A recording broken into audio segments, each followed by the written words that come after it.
हाँ जी बेटा, फटाफट से ज्वाइन कीजिए। तो आज हम स्टार्ट करने जा रहे हैं एक्सचेंज ऑफ गैसेस, जिसमें हम CO2 और O2 किस तरह से एक्सचेंज होती हैं वो स्टडी करेंगे। So for that I am sharing an image with you.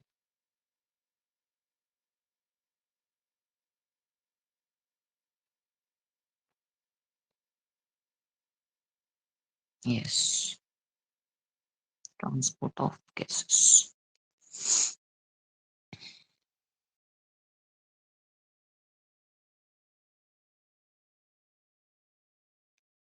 हाँ जी बेटा, तो कल हमने स्टडी किया था, एक मैंने ओवरव्यू आपको दे दिया था कि जो एक्सचेंज ऑफ गैसेस होती हैं it occurs between alveoli membrane. ठीक है, तो उसमें मैंने बोला था कि जो डिफ्यूजन मेम्ब्रेन है इसकी 3 लेयर्स होती हैं, कल आपको बताया था इसके बारे में। 3 लेयर्स इसकी कौन सी होती हैं? एक तो होती है एल्वेओलाई का एपिथेलियम लेयर, जो कि स्क्वैमस एपिथेलियम है, एंड सबसे नीचे ऊपर वाली लेयर है स्क्वैमस एपिथेलियम की, सबसे नीचे होती है एंडोथेलियम की लेयर, और इन दोनों के बीच में होती है बेसमेंट मेम्ब्रेन, जो इन दोनों को जोड़ के रखती है। तो ये 3 लेयर से होता हुआ जो डिफ्यूजन है वो होता है डिफरेंट गैसेस का। ठीक है, तो आज हम 1 बाय 1 पढ़ेंगे ऑक्सीजन किस तरह से ट्रांसपोर्ट कर रही है और जो कार्बन डाइऑक्साइड है वो किस तरह से ट्रांसपोर्ट करती है। तो इनको आज हम 1 बाय 1 देखेंगे। तो सबसे पहले बेटा इनके बारे में मैंने आपको बता दिया था कल कि जो ऑक्सीजन है 97% तो ये ब्लड के थ्रू ही हो जाती है ट्रांसपोर्ट, और सिर्फ 3% जो है वो प्लाज्मा के थ्रू होती है। इसी तरह से जो कार्बन डाइऑक्साइड है ये सिर्फ 20-25% ही है जो ब्लड के थ्रू ट्रांसपोर्ट होती है, जबकि जो मैक्सिमम अमाउंट है इसका लगभग 70% के करीब वो होता है बाइकार्बोनेट्स के रूप में, और 7% ही है जो प्लाज्मा के रूप में ट्रांसपोर्ट होता है। इतना हमने कल पढ़ लिया था। तो आज हम पढ़ेंगे इनका transport. So let's start with transport of oxygen. हाँ जी, ऑक्सीजन हमने बोला कि ब्लड के through, blood is a medium through which it gets transported, और ब्लड में होते हैं आरबीसीज, और आरबीसीज के अंदर एक पिगमेंट होती है जिसके बारे में हमने पहले भी रखा है, हीमोग्लोबिन। बेटा जब हमने बायोमोलिक्यूल्स वाला चैप्टर पढ़ा था उसमें हमने प्रोटीन्स के बारे में पढ़ा था। तो हमने जब प्रोटीन्स का क्लासिफिकेशन किया था तो हमने बोला था कि स्ट्रक्चर के अकॉर्डिंगली 4 तरह के होते हैं, primary, secondary, tertiary and quaternary. ठीक है, और जो हीमोग्लोबिन है इट हैज क्वाटरनरी स्ट्रक्चर, ऐसा हम पढ़ चुके हैं। इसकी दो चेन्स होती हैं, alpha 1 and alpha 2, beta 1 and beta 2। ठीक है, तो इसका मतलब ये है कि it can join with 4 molecules of oxygen. एक हीमोग्लोबिन के साथ 4 molecules of oxygen can join, और इनके ज्वाइनिंग के बाद जो स्ट्रक्चर बनता है उसको बोलते हैं ऑक्सी हीमोग्लोबिन। ठीक है, after joining they form a structure which is known as oxyhaemoglobin. HB जो है मैं शॉर्ट फॉर्म लिख रही हूँ, आपने एग्जाम बेटा फुल फॉर्म लिखनी है। ठीक है, hemoglobin can join with 4 molecules of oxygen so as to form oxyhemoglobin.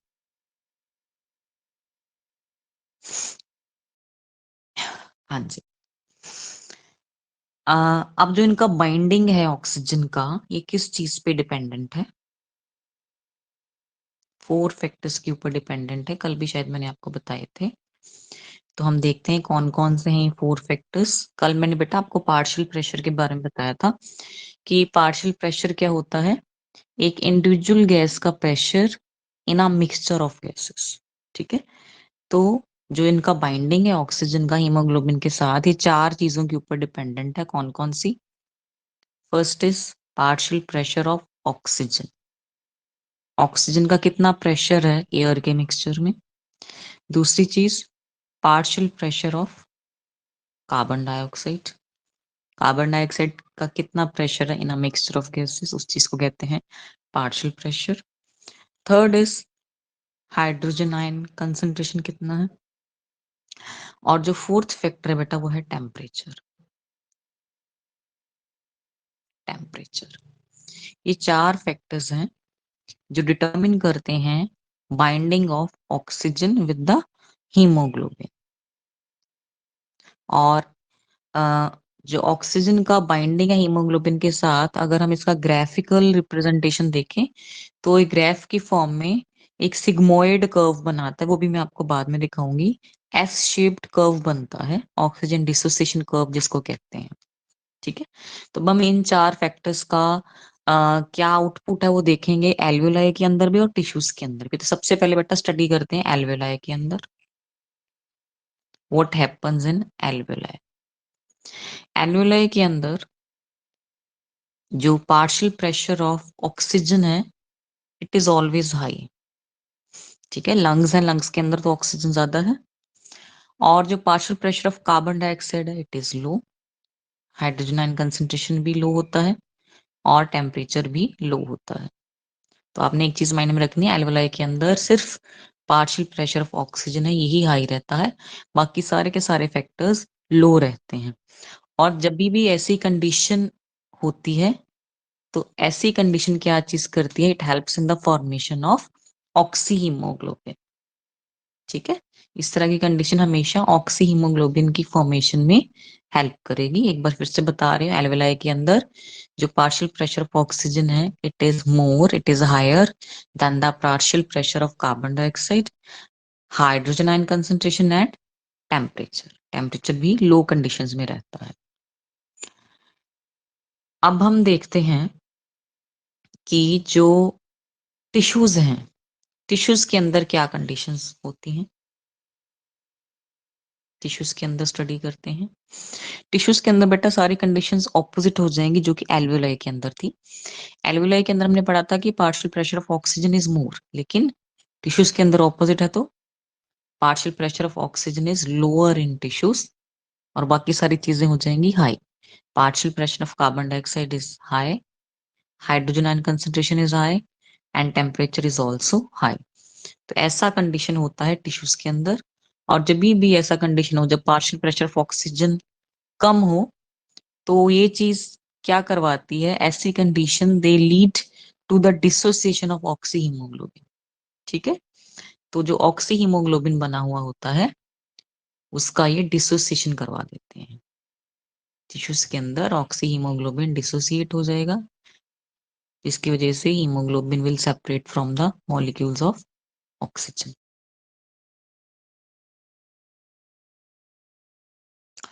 हाँ जी, तो हमने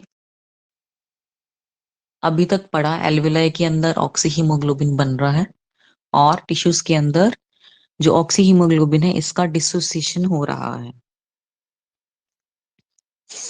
तो ये चीज क्या इंडिकेट करती है, it indicates that oxygen gets bound to haemoglobin in the lung surface. Alveoli के अंदर ऑक्सीजन जो है हीमोग्लोबिन के साथ ज्वाइन करेगा, ठीक है, और ऑक्सी हीमोग्लोबिन बनाएगा, ऐसा होगा लंग्स के अंदर। और टिश्यूज के अंदर क्या होगा, टिश्यूज के अंदर there will be dissociation of oxyhaemoglobin. ठीक है, जिसकी वजह से oxygen will separate from the haemoglobin. ठीक है, तो अभी तक के जो डेटा हमें मिला है उसके अकॉर्डिंगली क्या है कि लगभग 100 ml ऑफ ऑक्सीजनेटेड ब्लड, ठीक है, अगर 100 ml ऑक्सीजनेटेड ब्लड है तो ये क्या करेगा, it will deliver 5 ml of oxygen. लगभग 100 ml ऑक्सीजनेटेड जो ब्लड है ये 5 ml ऑक्सीजन देगा, किसको देगा, टिश्यूज को। ठीक है बेटा, 100 ml of oxygenated blood will deliver 5 ml of oxygen to the tissues। तो ये चीज आपने माइंड में रखनी है कि अगर 100 ml ब्लड हो तो कितना ऑक्सीजन देगा टिश्यूज को, 5 ml। अब हम पढ़ते हैं बेटा, ये था ट्रांसपोर्ट ऑफ ऑक्सीजन जो कि बहुत इजी था। अब हम पढ़ने जा रहे हैं mechanism of transport of CO2। Carbon dioxide किस तरह से ट्रांसपोर्ट होता है। जिस तरह से ऑक्सीजन हीमोग्लोबिन के साथ मिलता है और ऑक्सी हीमोग्लोबिन बनाता है, इसी तरह से जब कार्बन डाइऑक्साइड हीमोग्लोबिन के साथ मिलता है, then it forms a compound which is known as carbamino hemoglobin. Carbamino hemoglobin ये कंपाउंड बनाता है जब carbon dioxide gets joined with the hemoglobin. और इन दोनों की बाइंडिंग भी किस चीज के ऊपर डिपेंडेंट है, कब ये बाइंड करेंगे? They depend upon the partial pressure of carbon dioxide. ठीक है, मेजरली इसी के ऊपर ये डिपेंडेंट है। तो चलिए डिटेल में पढ़ते हैं हम इसको। हाँ जी, अब हम one by one different situations पढ़ते हैं। सबसे पहले पढ़ते हैं टिश्यूज के अंदर क्या हो रहा है। टिश्यूज के अंदर हम पार्शियल प्रेशर्स को स्टडी करेंगे। तो दो कंडीशंस हैं, एक तो है पार्शियल प्रेशर ऑफ ऑक्सीजन, दूसरा है partial pressure of carbon dioxide. Because इन्हीं दो गैसेस का ही एक्सचेंज हो रहा है, इन्हीं दोनों का ही डिफ्यूजन हो रहा है। तो टिश्यूज के अंदर हमेशा जो पार्शियल प्रेशर ऑफ CO2 है, इसका वैल्यू हमेशा रहता है हाई। ठीक है, क्योंकि टिश्यूज के अंदर मोस्टली क्या होता है, डीऑक्सीजनेटेड ब्लड होता है। और जो पार्शियल प्रेशर ऑफ ऑक्सीजन है, इसका वैल्यू हमेशा रहता है लो। ठीक है, तो जब भी ऐसा कंडीशन हो जब पार्शियल प्रेशर ऑफ CO2 का वैल्यू ज्यादा हो, तो then it will lead to the formation of carbamino hemoglobin. ठीक है, तब बाइंडिंग होगी CO2 की हीमोग्लोबिन के साथ, और जब भी इसके साथ बाइंड कर जाता है, then it forms a compound known as carbamino hemoglobin. ऐसा होता है टिश्यूज के अंदर जब the value of partial pressure of CO2 is higher than the value of partial pressure of oxygen. तो अब हम देखते हैं एल्वेलाई के अंदर क्या होता है। उसके अंदर कंडीशंस ऑपोजिट रहेंगी, हमें पता है, बिकॉज एल्वेलाई के अंदर ऑक्सीजनेटेड ब्लड है। तो अगेन हम दोनों का मेंशन करते हैं क्राइटेरिया। हाँ जी, एल्वेलाई के अंदर बेटा पार्शियल प्रेशर ऑफ ऑक्सीजन इसका वैल्यू ज्यादा है और कार्बन डाइऑक्साइड का वैल्यू कम है। अब partial pressure of carbon dioxide का क्योंकि वैल्यू कम हो चुका है, so it will lead to the dissociation of CO2। CO जो CO2 है वो डिसोसिएट कर जाएगा, टूट जाएगा। कार्बेमिनो हीमोग्लोबिन का जो मॉलिक्यूल था वो टूट जाएगा और जो CO2 है वो रिलीज हो जाएगी। तो एक रिएक्शन की फॉर्म में हम इसको देख लेते हैं किस तरह से ऑपरेट होगा। हाँ जी, carbon dioxide will join with the water molecule. ठीक है, ऐसा होगा एल्वेलाई के अंदर, एल्वेओलर साइट पे ऐसा होगा। और एक एंजाइम है जिसकी प्रेजेंस में होगा, that enzyme is carbonic anhydrase. Carbonic anhydrase, इस एंजाइम की प्रेजेंस में ही ये रिएक्शन होगी और ये बना देगा बाइकार्बोनेट्स। रिवर्सिबल रिएक्शन है। और again the same enzyme is used, carbonic anhydrase.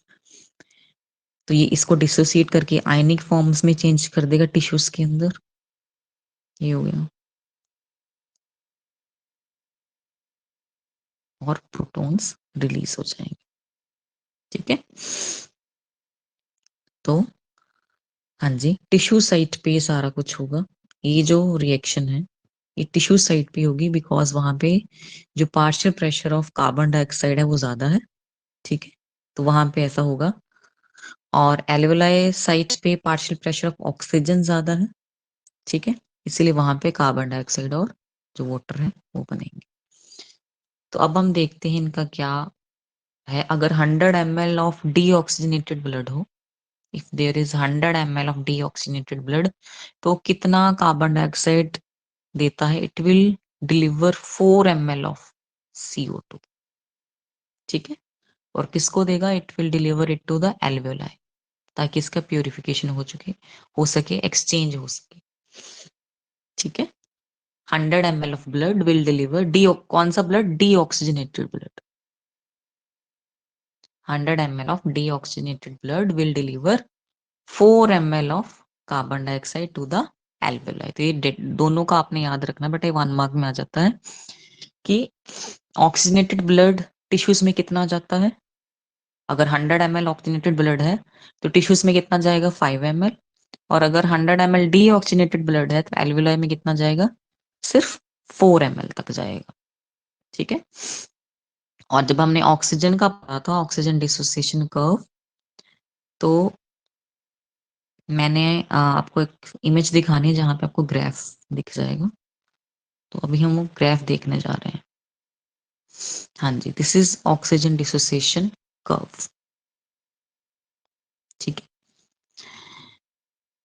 This is the partial pressure of oxygen and percentage saturation of hemoglobin with the oxygen. तो लगभग रफली देखें तो एक एस शेप्ड कर्व बनता है। ठीक है। इनिशियली वैल्यू बढ़ता जा रहा है formation, then it gets constant. तो इसके बारे में भी आपसे पूछा जा सकता है या फिर बनाने को बोला जा सकता है। तो बेटा आपने ये इसको भी लर्न कर लेना। Now again I am sharing a image with you, जिसमें हम कुछ खास टर्मिनोलॉजी के बारे में पढ़ेंगे।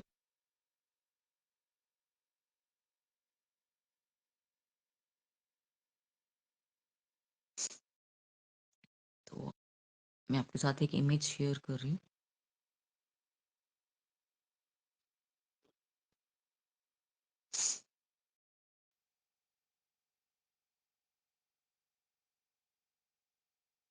हाँ जी बेटा, तो ये कुछ डेफिनेशंस के रूप में ही आएगा। वैसे तो ये कुछ टर्म्स हैं, इनके बारे में हमें पता होना चाहिए।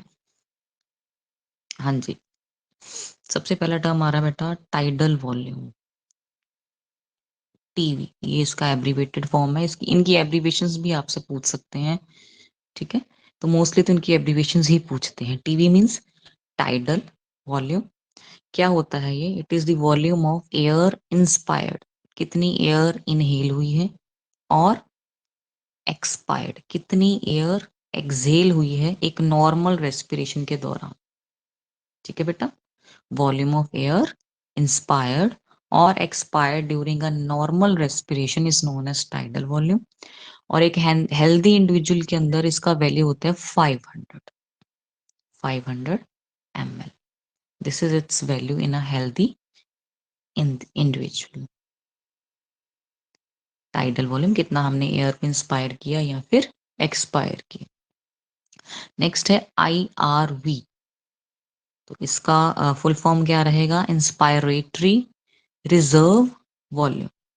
हाँ जी, तो ये क्या है, it is the additional volume of air a person can inspire by forceful inspiration. ठीक है, अगर हम बहुत जोर लगा के अंदर हवा को खींच रहे हैं, तो जितनी हवा, जितनी एक्स्ट्रा एयर हमारे लंग्स के अंदर आएगी, तो उस चीज को कहते हैं इंस्पायरेटरी रिजर्व वॉल्यूम। ठीक है। जैसे कहते हैं कि लंबी सांस लो, तो हम हवा को अंदर तेजी से खींचते हैं, तो जितनी एक्स्ट्रा हवा आ रही है, तो उस चीज को क्या बोल रहे हैं, इंस्पायरेटरी रिजर्व वॉल्यूम। तो कितना इसका, कितनी लगभग हम एयर को ले सकते हैं, वो है 2500 टू 3000 ml के करीब हम एक्स्ट्रा एयर को अपने लंग्स के अंदर ले सकते हैं। नेक्स्ट टर्म इज बेटा ERV। ये क्या है, एक्सपायरेटरी रिजर्व वॉल्यूम। कितना हम जोर लगा के एक्सहेल कर सकते हैं हवा को। नॉर्मली हम एक्सहेल कर रहे हैं, ठीक है, नॉर्मल सांस ले रहे हैं, हवा छोड़ रहे हैं, लेकिन अगर हम खुद जोर लगा के हवा को अपने लंग से बाहर छोड़ें, तो कितनी हवा निकल सकती है, उस चीज को बोलते हैं एक्सपायरेटरी रिजर्व वॉल्यूम। तो इसका वैल्यू आता है लगभग 1000 टू 1100 ml के करीब। ठीक है। नेक्स्ट बेटा रेजिडुअल वॉल्यूम।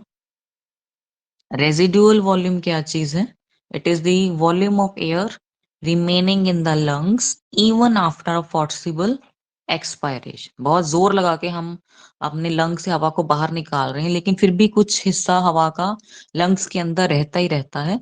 तो वो जो हिस्सा एयर का लंग्स के अंदर बच जाता है, उसको बोलते हैं रेजिडुअल वॉल्यूम।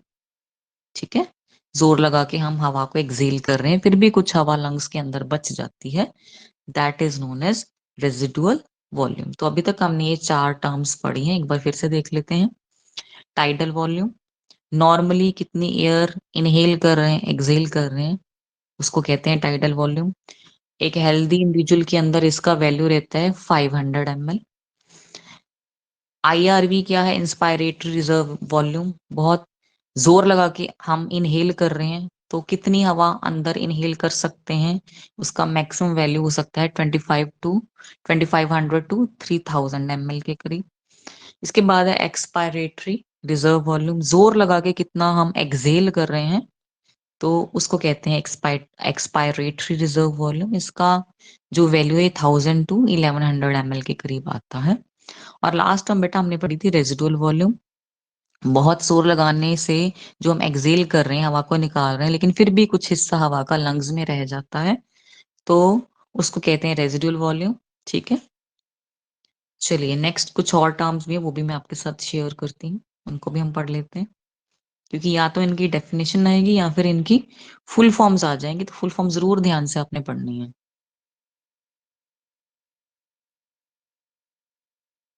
हाँ जी, अब आ रही है inspiratory capacity. Tidal volume, normally हम कितनी सांस, कितना इनहेल कर रहे हैं, प्लस इंस्पायरेटरी रिजर्व, और जोर लगा के हम कितना हवा को अंदर ले रहे हैं। ठीक है, तो इसको कहते हैं इंस्पायरेटरी कैपेसिटी, कितनी कैपेसिटी हमारी इनहेलेशन की। इसी तरह से एक्सपायरेटरी कैपेसिटी, टाइडल वॉल्यूम। ठीक है, और ईआरवी, कितना जोर लगा के हम एक्सेल कर रहे हैं और नॉर्मली कितना एक्सेल करते हैं, दोनों को कंबाइंड फॉर्म में देखें तो उसको कहते हैं एक्सपायरेटरी कैपेसिटी। लास्ट बेटा फंक्शनल रेजिडुअल कैपेसिटी, जोर लगा के कितना हम हवा को निकाल रहे हैं और लंग्स के अंदर कितनी हवा बची हुई है, जिसको हम रेजिडुअल वॉल्यूम कहते हैं। तो उनको कंबाइंड फॉर्म में देखें। कंबाइंड फॉर्म में अगर हमने कुछ बोलना हो तो एक टर्म दिया गया है, that is known as functional residual capacity. Last term है बेटा आपका वाइटल कैपेसिटी। वाइटल कैपेसिटी क्या है? Vital capacity, it is the maximum volume of air a person can breathe in after a forceful expiration। बहुत तेजी से हमने exhale किया, अपने लंग से हवा को बाहर निकाला, और उसके बाद जब हम इनहेल करेंगे तो कितनी मैक्सिमम एयर को हम लंग्स के अंदर ले सकते हैं, उसको बोलते हैं वाइटल कैपेसिटी। तो अगर हमने इसको फॉर्मूला के रूप में देखना हो तो it is ERV plus tidal volume and IRV. Forceful expiration के बाद मैक्सिमम कितनी हवा लंग्स के अंदर ले सकते हैं, अगर हम जनरली इजी फॉर्म में देखें तो इसका मतलब ये है। लास्ट बेटा total lung capacity, TLC. Test भी होते हैं ना इनके, लंग्स का कराने हैं तो टीएलसी टेस्ट होते हैं।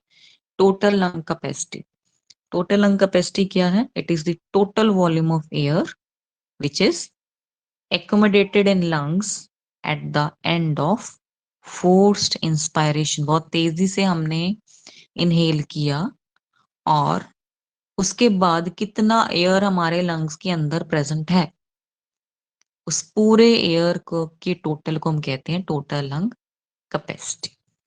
Means vital capacity plus residual volume. एक तो कुछ हिस्सा हवा का लंग्स में पहले से होता, वो रहता ही रहता है, उसके बाद हमने स्ट्रांगली इनहेल कर लिया, तो उन दोनों को मिला दें तो जितनी हवा, पूरी total amount of air in the lungs कह लें तो उसको बोलेंगे टोटल लंग कैपेसिटी। तो इनकी डेफिनेशन बेटा आपने कर लेनी है और फुल फॉर्म्स तो आपको लर्न ही करना पड़ेगा। अब लास्ट टॉपिक रह गया हमारे चैप्टर का, वो भी कर लेते हैं, फिर ये चैप्टर ओवर हो जाएगा। So I am sharing an image with you. और लास्ट टॉपिक बेटा हमारा regulation of respiration. Regulation of respiration.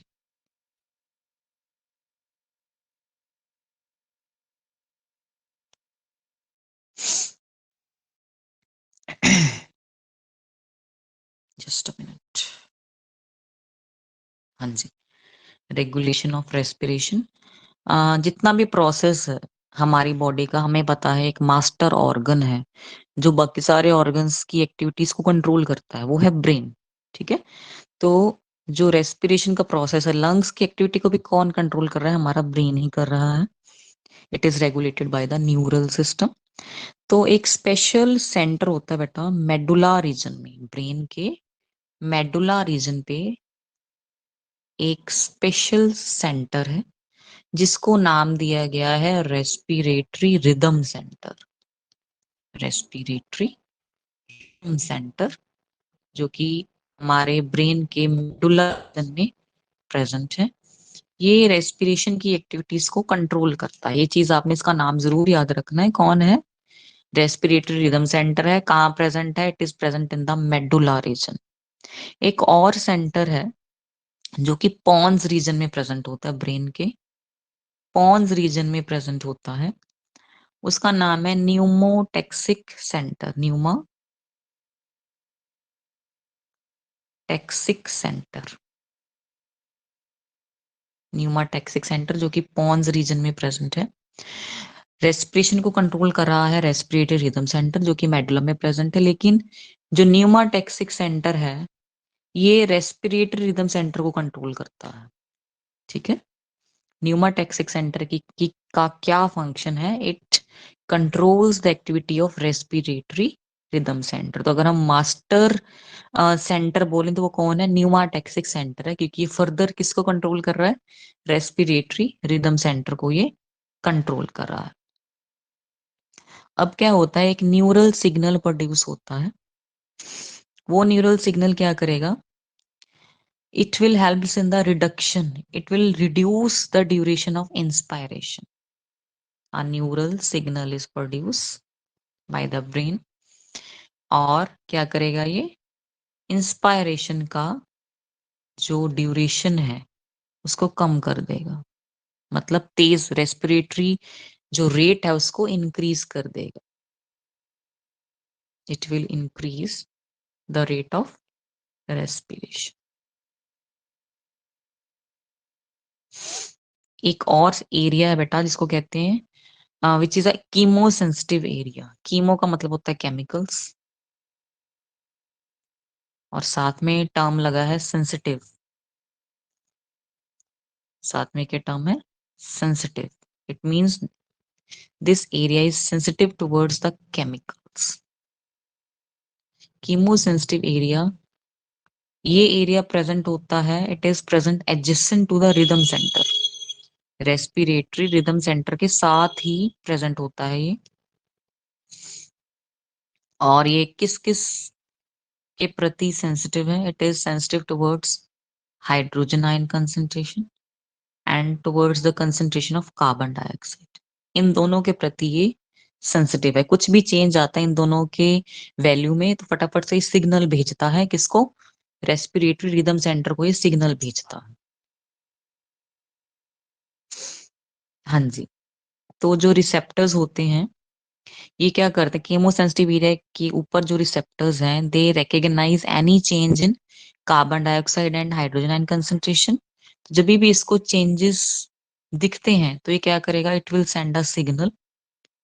ठीक है, सिग्नल किसको देगा? रिदम सेंटर को देगा। जब भी रिदम सेंटर को सिग्नल्स देगा तो या तो रेस्पिरेशन का रेट इंक्रीज हो जाएगा डिपेंडिंग अपॉन द कंडीशंस, या फिर डिक्रीज हो जाएगा। ठीक है, तो इस तरह से जो रेस्पिरेशन है उसको कंट्रोल करता है हमारा ब्रेन। तो मैं आपको एक this is respiratory rhythm centre एक छोटा सा ना सारा बना के बता देती हूँ। दिस इज कीमोसेंसिटिव एरिया, इसके एडजेसेंट ही प्रेजेंट है। ठीक है, कीमोसेंसिटिव एरिया कंट्रोल करता है रेस्पिरेटरी रेट को। और किसके प्रति सेंसिटिव है? हाइड्रोजन आयन कंसंट्रेशन के प्रति और कार्बन डाइऑक्साइड के प्रति। कोई भी चेंज इनमें आया तो ये सिग्नल देगा रेस्पिरेटरी रिदम सेंटर को। ठीक है, और जब इसको सिग्नल मिल जाएगा तो ये क्या करेगा? It will change rate of respiration. इस तरह से जो रेस्पिरेशन का प्रोसेस है वो कंट्रोल होता है। तो अगर हम फ्लो चार्ट की फॉर्म में देखें तो इस तरह से आप बना सकते हैं। अगर 1 मार्क में है तो सीधा ये बना के भी आप एक्सप्लेन कर सकते हैं। ठीक है? Chemosensitive area which is present adjacent to the respiratory rhythm centre. ठीक है? It will send the signal to the respiratory rhythm center. When will it send the signals? When there is change in the concentration of hydrogen ion concentrations or carbon dioxide. So the respiratory rhythm center further uh, produce changes in the rate of respiration. तो ये हो गया आपका, हाँ जी, ये कौन सा topic हो गया बेटा आपका? This is the control of respiration या रेगुलेशन ऑफ रेस्पिरेशन। और कंट्रोल कौन कर रहा है इसको? अल्टीमेटली बोले तो ब्रेन। ठीक है? तो यहाँ पे बेटा आपका सारा चैप्टर हो गया है ओवर। और इसकी बैक एक्सरसाइज आपने अपनी होमवर्क वाली कॉपी में कर लेनी है, और मैं इसका असाइनमेंट का सेक्शन बनाऊंगी, वहां पे आपने इसका असाइनमेंट दे देना। बैक एक्सरसाइज इसका असाइनमेंट है, वो कंप्लीट कर लेना, कल तक दे देना उसको। ठीक है? और रेस्पिरेशन इन प्लांट्स का जो टेस्ट है वो होगा आपका सैटरडे को। कल आपकी क्लास नहीं है बायो की, अब परसों है क्लास आपकी, जो कि 9 बजे ही होगी। चलिए बेटा, कोई डाउट है तो पूछ लो। चलिए इस क्लास को अब हम यहीं एंड करते हैं।